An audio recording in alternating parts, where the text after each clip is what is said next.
if you go to McDonald's, anywhere in the world, you will find French fries, or chips, as you call them, and you will find that they're always made from the same potato, the russet Burbank potato.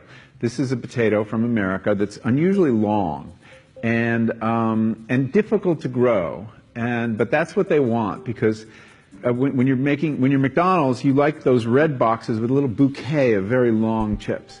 It looks really good, and so they insist that all their potatoes be russet Burbanks, and they further insist that they have no blemishes at all. There's a very common defect of russet Burbank potatoes called net necrosis. And you've seen potatoes with a little brown line sometimes, or spots that comes through it. Well, McDonald's won't buy them if your potatoes have that. And the only way to eliminate that is to eliminate an aphid. And the only way to do that is with a pesticide called Monitor that is so toxic that the farmers who grow these potatoes in Idaho won't venture outside into their fields for 5 days after they spray. And then when they harvest their potatoes, they have to put them in these atmosphere-controlled sheds the size of a football stadium because they're not edible for 6 weeks. They have to off-gas all the chemicals in them. So you see, the desire for a certain kind of chip leads to a certain kind of agriculture.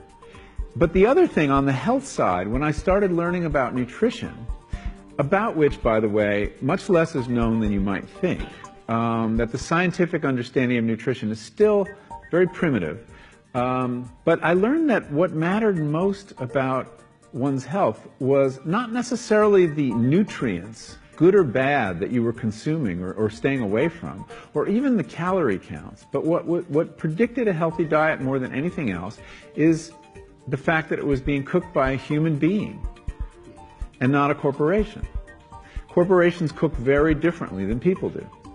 They use vast amounts of salt, fat, and sugar, much more than you would ever use in your own cooking. And the reason they do that is those are three incredibly attractive and incredibly cheap ingredients. And when they're layered properly, as in a chip or various pastries and forms of junk food, they're incredibly addictive. And in fact, people in the industry, they don't talk about addiction in the food industry, even though they traffic in addiction. They talk about craveability. It's the same thing.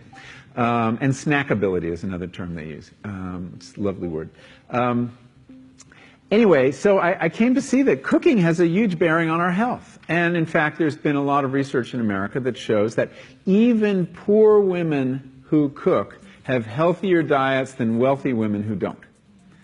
So you see, the usual class bias in the quality of diet is overtaken by this fact, this key fact.